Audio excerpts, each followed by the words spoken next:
আজকে বানিয়ে দেখাচ্ছি ময়দা আর আলু দিয়ে একদম অন্যরকম একটি মজার নাস্তা। বাইরে হবে সুন্দর গোল্ডেন আর ক্রিস্পি, আর ভেতরে থাকবে ডিম আর অল্প কিছু সবজি। সকালের নাস্তা, বিকেলের চা কিংবা হঠাৎ ক্ষুধা লাগলে এই রেসিপিটা হতে পারে একদম পারফেক্ট। খুব সাধারণ কিছু উপকরণ দিয়ে এত মজার একটা রেসিপি তৈরি করা যায়, সেটা এই রেসিপি না দেখলে জানতেই পারবেন না। Hello friends, welcome back to my channel test of kitchen. তাহলে চলুন শুরু করা যাক আজকের রেসিপি।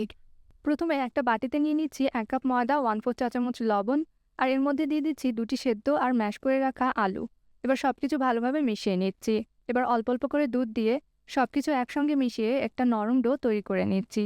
দুধ একেবারে বেশি দেওয়া যাবে না, অল্প অল্প করে দিয়ে একটা ডো তৈরি করে নিতে হবে। কারণ আলুর মধ্যে আগে থেকেই কিছু ময়েশ্চার থাকে। ডোটা নরম হবে, তবে যেন খুব বেশি স্টিকি না হয়। ডোটা তৈরি হয়ে গেলে কিছুক্ষণ ঢেকে রেখে দিব। এতে ডো আরও সুন্দর সফট হয়ে যাবে। এবার একটি ফ্রাই প্যানে অল্প একটু তেল দিয়ে গরম করে নিচ্ছি। এবার দিয়ে দিচ্ছি একটি ডিম। এর সঙ্গে দিয়ে দিচ্ছি 1 চিমটি লবণ এবং ভালোভাবে মিশিয়ে নিচ্ছি। ডিমটা ঝুরি ঝুরি করে ভেজে নিতে হবে। ডিমটা খুব বেশি ক্রিস্পি করার দরকার নেই, হালকা নরম থাকলেই হবে। ভাজা হয়ে গেলে ডিমটা নামিয়ে একটু ঠান্ডা করে নিচ্ছি।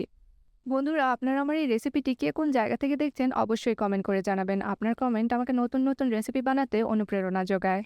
এবার একটা বাটিতে নিয়ে নিচ্ছি কুচি করে রাখা একটা পেঁয়াজ, এর মধ্যে দিয়ে দিচ্ছি ভেজে রাখা ডিম, তারপর দিয়ে দিব 2টি কাঁচামরিচ কুচি, হাফ কাপ কুচি করে রাখা শসা আর 2 টেবিল চামচ ধনেপাতা। আপনারা চাইলে এখানে আপনাদের ইচ্ছে মতো আরও কিছু সবজি অ্যাড করতে পারেন।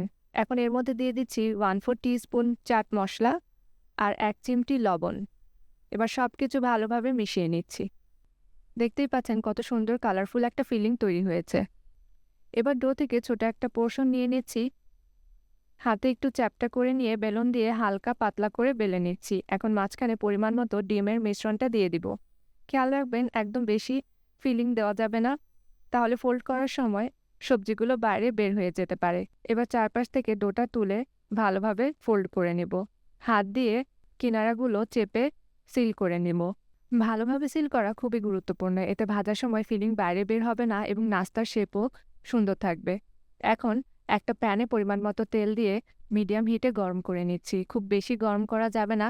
এবার তৈরি করা নাস্তাটা সাবধানে প্যানে দিয়ে দিচ্ছি। এক পাশ সুন্দর গোল্ডেন হতে শুরু করলে আস্তে করে উল্টে দিব।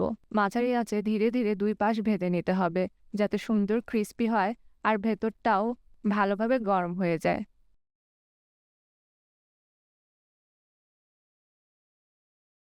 2 পাশ যখন সুন্দর গোল্ডেন ব্রাউন হয়ে যাবে, তখন নাস্তাটা প্যান থেকে তুলে নেব। বন্ধুরা, দেখতে পাচ্ছেন নাস্তাগুলো কি সুন্দর গোল্ডেন ব্রাউন কালার হয়ে গিয়েছে। এখন আমি একটা একটা করে নাস্তাগুলো তুলে নেব।